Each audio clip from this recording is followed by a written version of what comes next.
என்னை தேடும் இறைவனே, உம்மை நாடி வருகிறேன். என்னை தேடும் இறைவனே, உம்மை நாடி வருகிறேன்.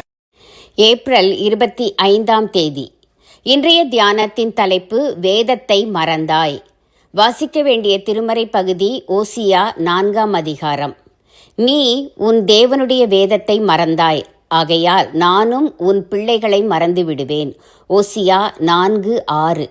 இந்த அதிகாரம் முழுவதிலும் இஸ்ரவேல் மக்கள் செய்யும் பாவங்கள் கடிந்துரைக்கப்படுகின்றன. இல்லை இல்லை இல்லை, தேசத்திலே உண்மையும் இல்லை, இரக்கமும் இல்லை, தேவனை பற்றிய அறிவும் இல்லை. மேலும் இஸ்ரவேலர் தேவனுடைய வேதத்தை மறந்துவிட்டனர். வசனம் 6. அவர்கள் வேதத்தை மறக்காமல் இருந்திருந்தால் உண்மையும் இரக்கம் போன்ற தேவன் விரும்பும் பண்புகள் இருந்திருக்கும். அவர்களோ கர்த்தரை மதிக்காமல், அவருக்கு கீழ்ப்பட்டு கீழ்ப்படிந்திருக்காமல் அந்நிய தெய்வங்களை வணங்கி விபச்சாரம் பண்ணினார்கள். அந்நிய தெய்வங்களை அன்று வணங்கியவர்கள் விபச்சாரம் செய்வதை தங்கள் தெய்வ வழிபாட்டுடன் கலந்து அதையே கலாச்சாரமாக கொண்டிருந்தனர். வசனம் 14.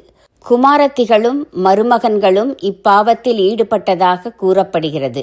மேலும் பொய் ஆணையிடுதல், பொய் சொல்லல், கொலை செய்தல், திருடுதல் போன்ற பாவங்களையும் செய்தனர். ஆசாரியர்களும் நியாயத்தை சொல்லி அவர்களை கடிந்து கொண்டு திருத்தாதபடிக்கு ஆசாரியர்களுடனும் வழக்காடுபவர்கள் போல காணப்பட்டனர். வசனம் 6 ஆசாரியர்களும் தேவனை பற்றிய அறிவை வெறுத்து வேதத்தை மறந்து போனார்கள். அதனால் தேவன், நானும் உன் பிள்ளைகளை மறந்து விடுவேன் என்கிறார். தேவன் நம்மை மறந்தாலும் நம் பிள்ளைகளை மறவாமல் இருக்க வேண்டும் என்றுதானே விரும்புவோம். அப்படியானால் நாம் என்ன செய்ய வேண்டும்? நாம் நம் பிள்ளைகளோடு சேர்ந்து வேதத்தை வாசித்து தியானிக்க வேண்டும். தேவனை பற்றிய அறிவை வளர்த்து அவருக்கு பிரியமில்லாத காரியங்களை செய்யாதிருக்க வேண்டும்.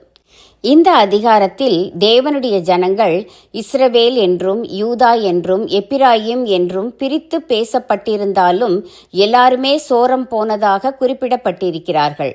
அவர்கள் சோரம் போனாலும் ஆண்டவர் அவர்களை மன்னிக்க தயங்க மாட்டார், மன்னிக்க தயாராயிருக்கிறார் என்பதை காட்டவே தன் தீர்க்கதரிசியான ஓசியாவை ஒரு சோரம் போன பெண்ணை திருமணம் செய்து கொள்ளும்படி கூறுகிறார்.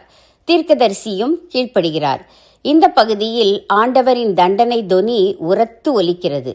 அவர் நீதியுள்ள தேவன், கிரியைகளுக்கு தக்க பலனளிப்பவர் என்ற உண்மையை நாம் அடிக்கடி நினைத்து பார்க்க வேண்டும்.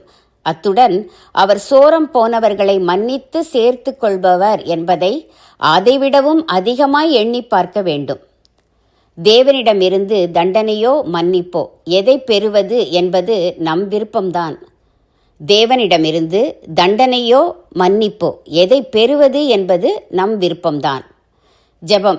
தேவனே, உள்ளத்தால் கூட சோரம் போகாதபடி என்னை காத்துக்கொள்ளும். ஆமேன்.